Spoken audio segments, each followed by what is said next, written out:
सोचें for a moment कि इमरान खान ने कहा कि जी फवाद चौधरी मेरी जगह चेयरमैन है, आपको गौहर साहब की दे दे पोजीशन, आप आज बता दें। देखिए मुझे नहीं एक सेकंड फवाद, सवाल हाँ अब आप बता दें आज कि आप क्या स्ट्रेटेजी बनाएंगे। देखिए ना, सबसे पहली बात तो ये है, सबसे पहली बात तो ये है कि जो स्ट्रेटजी बनानी चाहिए ना, वो बनानी चाहिए वो पीटीआई के अंदर पॉलिटिकल लोग हैं, मसलन असद कैसर है, आतिफ खान है, इधर हमारे आमिर डोगर हैं, हमारे जो महबूब सुल्तान साहब हमारे जो एमएनए हैं, ये लोग हैं जो कि हार्डकोर पॉलिटिशियंस हैं जो आपको कर सकते हैं।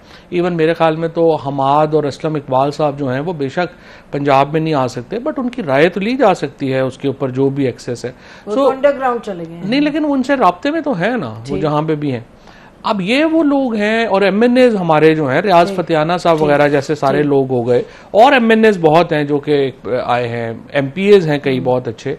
अब प्रॉब्लम ये है कि मेरा प्रॉब्लम सिर्फ ये है कि जो हार्डकोर पॉलिटिकल स्ट्रेटजी है ना, दो बातों में पहली तब्दीली होनी चाहिए। पहला तो आप ये जहन नशीन कर लें, अदालतों से पॉलिटिकल केसेस नहीं सॉल्व होते।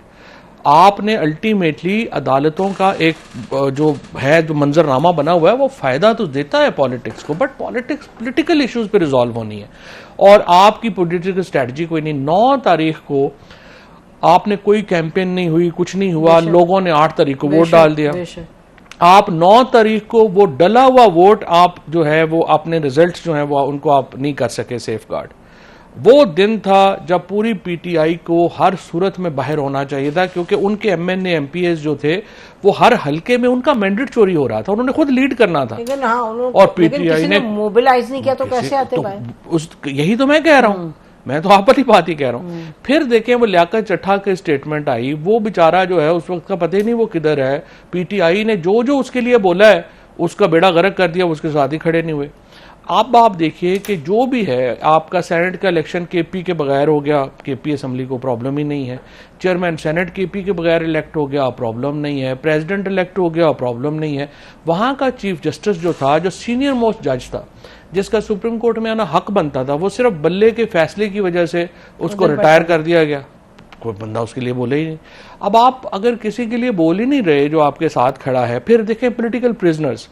मैं एजाज चौधरी साहब से मिला, यास्मीन बीबी और अपने सारे जो लोग हैं, उमर चीमा वगैरह, मैंने उनसे पूछा यहाँ पार्टी की क्या कोई, उन्होंने कहा बस जो 2-4 हमारे ताल्लुक वाले हैं वही आते हैं, बाकी तो कभी कोई आया ही नहीं। जो लोग हैं, ये जो सारे लोग हैं, इन्होंने क्या किया है कि दे हैव आस्क्ड के लोगों को कि आप अपनी लड़ाई खुद लड़ लें। खुद हमारे साथ जो हुआ, कभी किसी ने पूछ के पूछा ही नहीं कि नहीं आप जिंदा हैं, मर गए हैं, कौन लोग हैं, को चाहिए। सो बेसिकली पॉलिटिकल स्ट्रेटजी तो है ही कोई नहीं। अब लीगल स्ट्रेटजी जो थी उसकी लिमिटेशन है। अब आप देखिए, इसके बाद अब आगे आ जाइए, वो 9 फरवरी आपने खत्म कर दिया, लियाकत चट्टा खत्म हो गया, केपी के जो राइट्स हैं वो खत्म हो गए। अब आप देखें, अब आपकी ये स्ट्रीट पावर पीटीआई के पास अब नहीं है।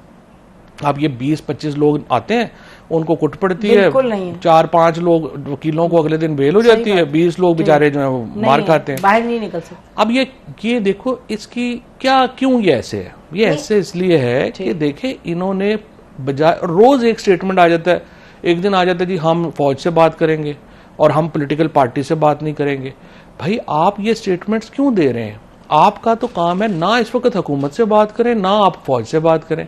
जो अपोजिशन पार्टीज जो इलेक्शन हारी हैं 18 फरवरी को, आप तो उनसे तो बात करें। तो की तो है मौलाना फजलुर रहमान साहब से, जीडीए से, वही मैं कह रहा हूं ना, तो नहीं हुआ ना अभी तक। तो देखो कितने अर्सा हो गया, 7 महीने हो गए, अलायंस ही नहीं बन पा रहा। आपका अलायंस तो महीने बाद बन जाना चाहिए। कोई ऐसे भोले तो नहीं बैठे, उन्हें नहीं पता जेयूआई को कि अगर अलायंस बना के तो केपीके में वो कहते हैं हमारी सीट्स मिली है, पीटीआई को तो मतलब वहां एक कॉन्ट्रडिक्शन भी तो है ना, आप जानते हो। कोई देखिए, कोई बड़ी कॉन्ट्रडिक्शन नहीं है। 3 बड़े जो मुद्दे हैं उनके ऊपर जेयूआई और पीटीआई की बिल्कुल एक सोच है। देखिए, सबसे बड़ा मुद्दा है अफगानिस्तान के लेके जेयूआई का और इमरान खान का व्यू बिल्कुल एक है।